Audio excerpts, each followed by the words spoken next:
નમસ્કાર, હું છું દેવેન્દ્ર શાહ. કરંટ ટોપિક્સમાં આપણું સ્વાગત છે. મિત્રો, અમદાવાદ મ્યુનિસિપલ કોર્પોરેશનની 2021થી 2026ની ટર્મ ગઈકાલે રાત્રે પૂર્ણ થઈ ગઈ છે અને હવે તમામ રાજકીય પક્ષો ધીમે ધીમે ઇલેક્શન મોડમાં આવી રહ્યા છે. આ સમયે ચર્ચા એવી નથી થતી કે ભાજપને કેટલી સીટ મળશે, પરંતુ ચર્ચા એવી થઈ રહી છે કે કોંગ્રેસ કેટલી સીટ પર આવીને અટકશે.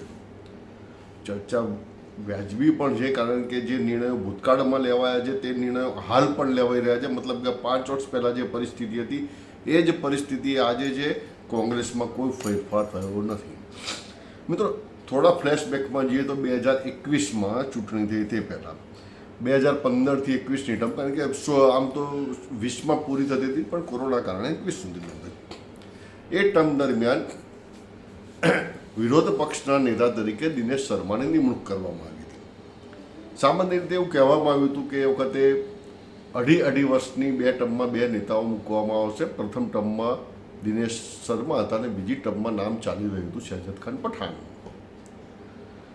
પરંતુ અગાઉની ટર્મમાં, એટલે કે 10થી 15ની ટર્મમાં બદરુદ્દીન શેખને 5 વર્ષની ટર્મ મુદત આપવામાં આવ્યું હોવાથી દિનેશ શર્માને પણ 5 વર્ષની ટર્મ આપવા માટે નિર્ણય કરવામાં આવ્યો હતો અને તે સમૂહ સૂત્રું ચાલી પણ રહ્યું હતું.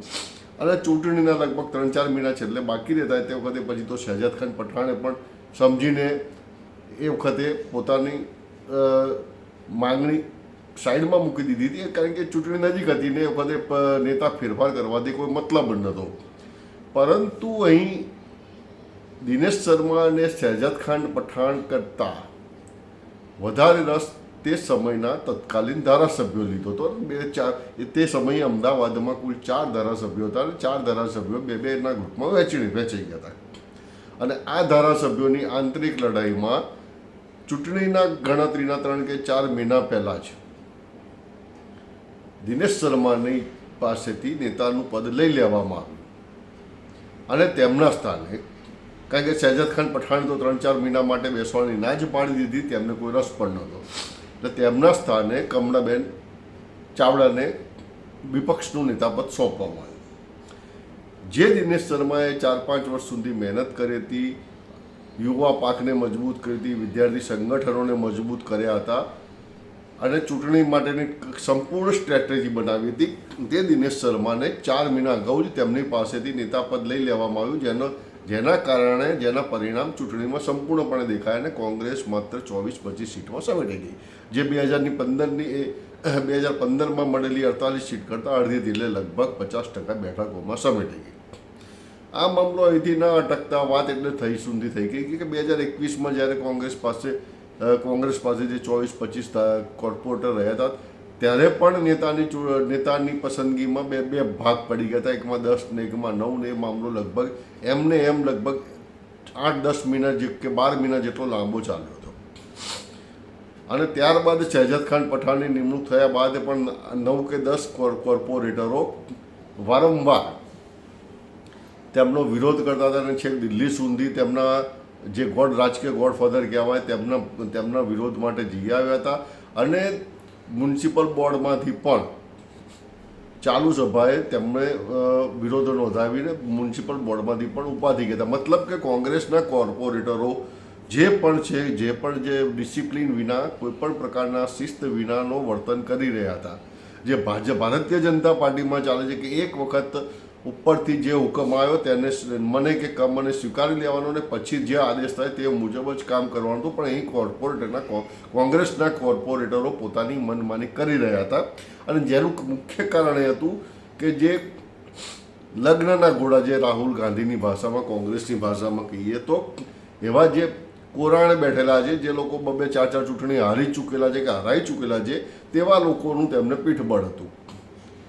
સૌથી શરમજનક બાબત એ છે, પણ મારે ના કહેવી જોઈએ, પણ તે સમયે જે તત્કાલીન શહેરના પ્રમુખ હતા, જેમનું કામ છે કે શહેરનું સંગઠન કરવું ને કોર્પોરેટરોથી માંડીને કાર્યકરો વચ્ચે કોઈપણ પ્રકારનું મનદુખ હોય તો તેને દૂર કરીને તેનો ઉકેલ લાવવો જોઈએ.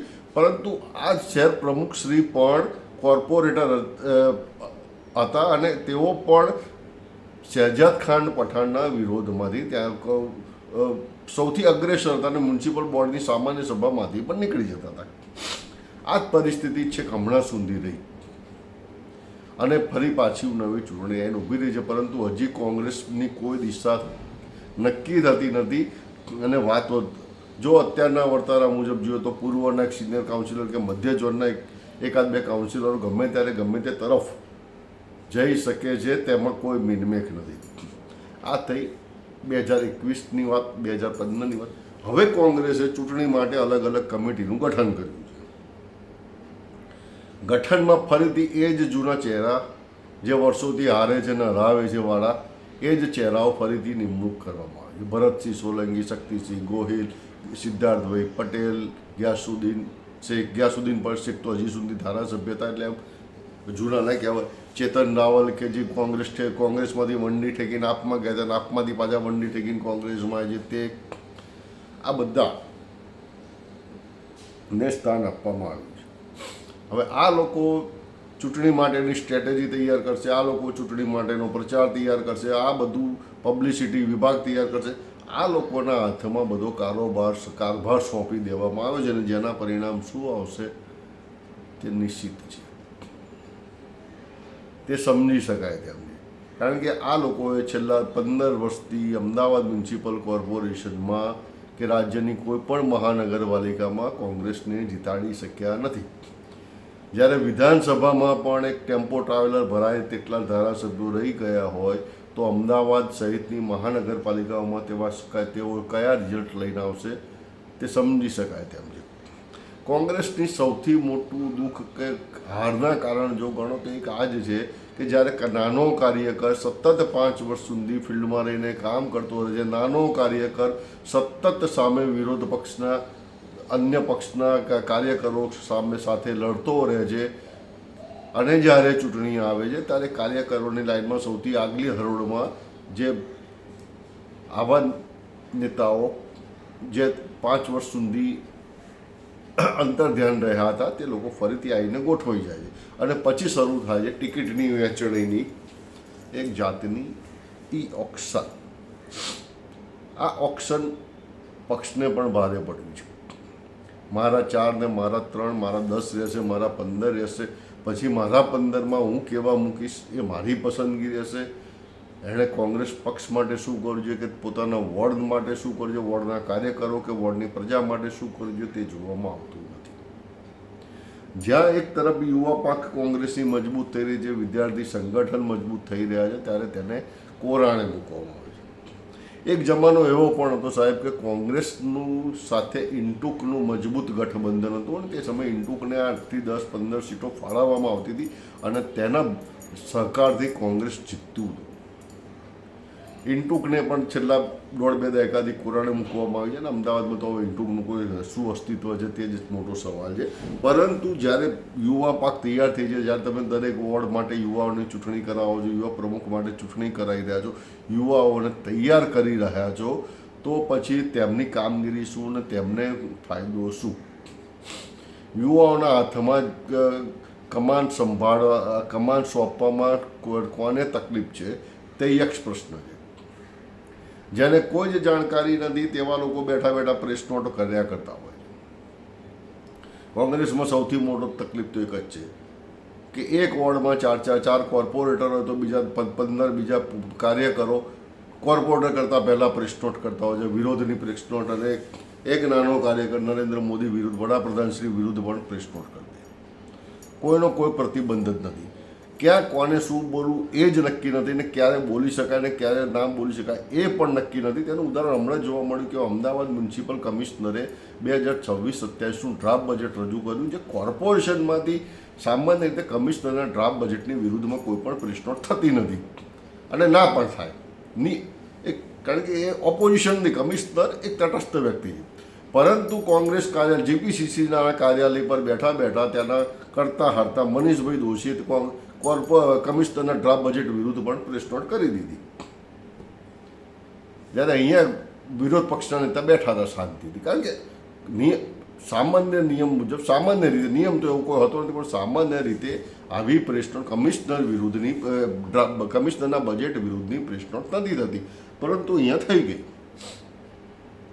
કોર્પોરેશનની અનેક બાબતોની પ્રશ્નો આવી હતી કે જીપીસીસી કાર્યાલય થઈ જતી હોય, કોંગ્રેસ કાર્યાલયમાંથી જ વિપક્ષના નેતા સામે બેઠા હોય, કોઈ પણ નેતા, હું એમ નથી કહેતો કે અત્યારે શહેજાદ ખાન પઠાણ, આની પહેલાં દિનેશ શર્મા હતા, ત્યાંની પહેલાં બદરુદ્દીન ભી હતા, ત્યારે પણ એવું થતું હતું કે સામે કોંગ્રેસ કાર્યાલયમાં બેસીને બીજા કોર્પોરેટરો પોતાની પ્રેસ નોટ ચલાવતા હતા, પોતાની રીતે બાઇટો આપતા હતા, પોતાની રીતે પોતાની અલગ સરકાર ચલાવતા હતા. આની પર કોઈ જાતનો પ્રતિબંધ નહીં. લોકશાહી હોય, પાર્ટીમાં પક્ષમાં લોકશાહી હોય તો સાથે સાથે ડિસિપ્લિન હોવું પણ જરૂરી છે. એ બાબત કોંગ્રેસનો કોઈ પણ નેતા સમજતા નથી અને તેમનું જોઈને કાર્યકરો પણ શીખી રહ્યા છે. આ બાબત પણ નિર્વિવાદ છે. કોંગ્રેસ પક્ષે જીતવા માટે, હજી પણ કહું છું કે કોંગ્રેસ પક્ષે જીતવા માટે યુવાનોને સાથ નહીં લે, યુવા કાર્યકરોને યુવા પાંખની મદદ લેવામાં નહીં આવે અને યુવા પાંખ અને વિદ્યાર્થી સંગઠનોને જો વોર્ડ દીઠ 1 કે 2 ટિકિટો ફાળવવામાં નહીં આવે તો સમજી લેજો કે આ 2026ની કોર્પોરેશનની ચૂંટણી બિલકુલ નીરસ રહેશે કોંગ્રેસ માટે, કારણ કે તેમની જોડે પ્રચાર કરનાર પણ કોઈ નહીં હોય. હાલમાં અમદાવાદ શહેરમાં જ 3-3, 4-4 જૂથ થઈ ગયેલા છે. અમદાવાદ શહેરમાં છેલ્લા 20 વર્ષથી તમે જુઓ, 20-22 વર્ષથી જુઓ તો કોઈ સક્ષમ કહી શકાય તો શહેર પ્રમુખની પણ નિમણૂક થઈ નથી. પંકજ શાહ હોય કે હિંમતસિંહ પટેલ હોય કે ચેતન રાવલ હોય, કોઈ પણ સક્ષમ જેણે કોંગ્રેસને બેઠી કરવા પ્રયત્ન કર્યો હોય, જેણે કોંગ્રેસનું સંગઠન મજબૂત કરવા પ્રયત્ન કર્યો હોય તેવી એક પણ નેતાની નિમણૂક થઈ નથી. એવા કોંગ્રેસમાં અને જેનો લાભ વિરોધ પક્ષોનો, કોઈ પણ વિરોધ પક્ષો લઈ છે. Everything is fair in love and war, દરેક લઈ શકે છે. આ બાબતે કોંગ્રેસે ખરેખર વિચારણા કરવી જોઈએ અને જે કાર્યકરો 5-5 વર્ષથી ફિલ્ડમાં, વોર્ડમાં મહેનત કરી રહ્યા છે તેમને આગળ કરવા જોઈએ. તમારે તો વડીલ તરીકે તેમને માત્ર દિશા બતાવવાની છે. જેમ દિનેશ શર્મા જેવા સક્ષમ નેતા, દિનેશ શર્મા એમ કહી શકાય કે કોંગ્રેસના સક્ષમ નેતા હતા, 100% હતા, પરંતુ એક પૂર્વ ધારાસભ્ય સાથેની તેમના અણબનાવના કારણે તેમનો ભોગ લેવાઈ ગયો. જો દિનેશ શર્માને ચૂંટણી હાર્યા પછી, ચાંદખેડામાંથી 2021ની ચૂંટણી હાર્યા પછી પણ દિનેશ શર્માને શહેર પ્રમુખનો હોદ્દો આપી દીધો હોત અને શહેજાદ ખાન પઠાણને વિપક્ષી નેતા બનાવીને બંને વચ્ચે સમાધાન કર્યું હોત તો અત્યારે કોંગ્રેસ ઘણું આગળ હોત અમદાવાદ શહેરમાં. પરંતુ આવું થાય તે કેટલાક કોંગ્રેસના લોકોને જ કદાચ પસંદ નથી અને જેને કારણે સીટો ઓછી થઈ રહી છે અને કદાચ હવે તેવું લાગી રહ્યું છે જો આમનામ રહેશે તો 2026ની ચૂંટણી પછી અમદાવાદ મ્યુનિસિપલ કોર્પોરેશનમાં વિપક્ષના નામે શૂન્ય રહેશે. લખી રાખજો, ફરીથી કહું છું, જો કોંગ્રેસ ટિકિટની વહેંચણીથી માંડીને દરેક જગ્યાએ યુવાઓને, વિદ્યાર્થી સંગઠનોને ધ્યાનમાં નહીં રાખે તો આવતી ચૂંટણીમાં પરિણામ પછી વિપક્ષના નામે શૂન્ય થઈ શકે છે. તેમાં કોઈ મીનમેક નથી, કારણ કે કોંગ્રેસને જીતવું નથી અને જેને કમાન સોંપી છે તેઓ પણ ઈચ્છે છે કે કોંગ્રેસ જીતે નહીં.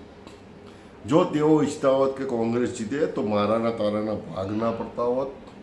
જો તેઓ ઈચ્છે કે કોંગ્રેસ જીતે તો છેલ્લી ઘડી આ યુવાનો જે કાર્યકરો મહેનત કરી રહ્યા છે તેમને ખાલી દિશા બતાવવાનું કામ કરતા હોત, તેમની પાસેથી તેમના તકો છીનવી લેતા ના હોત.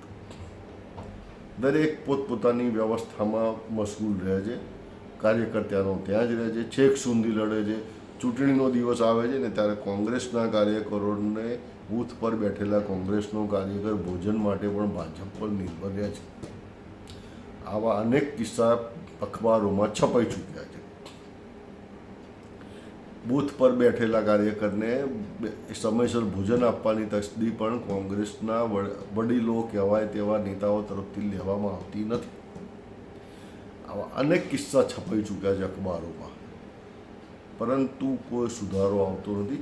છેવટે કાર્યકર નિરાશ થઈ જાય છે, હતાશ થઈ જાય છે અને અડધી ચૂંટણીના દિવસે 50% મતદાન, મીન્સ કે 50% સમય પૂર્ણ થયો અને બપોરે ઘરે જઈને શાંતિથી સૂઈ જાય છે,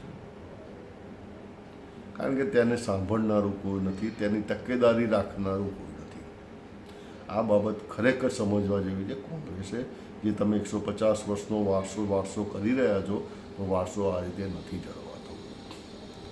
એવા પણ કાર્યકરો, એવા પણ નેતાઓ હતા, માધવસિંહ સોલંકી હતા, અમરસિંહ ચૌધરી, એવા પણ નેતાઓ હતા કે જે પહેલાં પોતાના કાર્યકરોનો સાપોર્ટ હતા. અમે અમદાવાદ મ્યુનિસિપલ કોર્પોરેશનમાં એવા મેયર રફીઉદ્દીન શેખ જેવા મેયર હતા કે જ્યાં બજેટ સેશન 4 દિવસ ચાલતું હતા, રાતે 12 વાગે ઊભા થઈને પટાવાળા ભાઈઓને અને તેમના કાર્યકરોને પૂછે કે તમે જમ્યા છો કે નહીં, અને ના જમ્યા હોય તો રફીઉદ્દીન શેખ પોતાના ખર્ચે તેમને જમાડતા હતા. આવા મેયર, આવા નેતા હતા. હાલ શું છે બાબત સમજવા જેવી. કોંગ્રેસે મનોમંથન કરવા જેવું છે, આત્મમંથન કરવા જેવું છે, જરૂર છે. અન્યથા ફરીથી એક વખત જે હાલત વિધાનસભામાં 16ની થઈ છે તે જ હાલત મ્યુનિસિપલ કોર્પોરેશનમાં પણ થઈ શકે છે. તેમાં કોઈ જ મેખ નથી બનતી. આ શબ્દનો ઉપયોગ કરો, 100% થઈ શકે છે. આશા છે આપના વિડીયો પસંદ આવી હશે. આપનો અભિપ્રાય જરૂર જણાવજો. આ વિડીયો આપને પસંદ આવી હોય તો તેને લાઈક અને સબસ્ક્રાઈબ કરજો. આભાર. જય હિન્દ, જય જય ગરવી.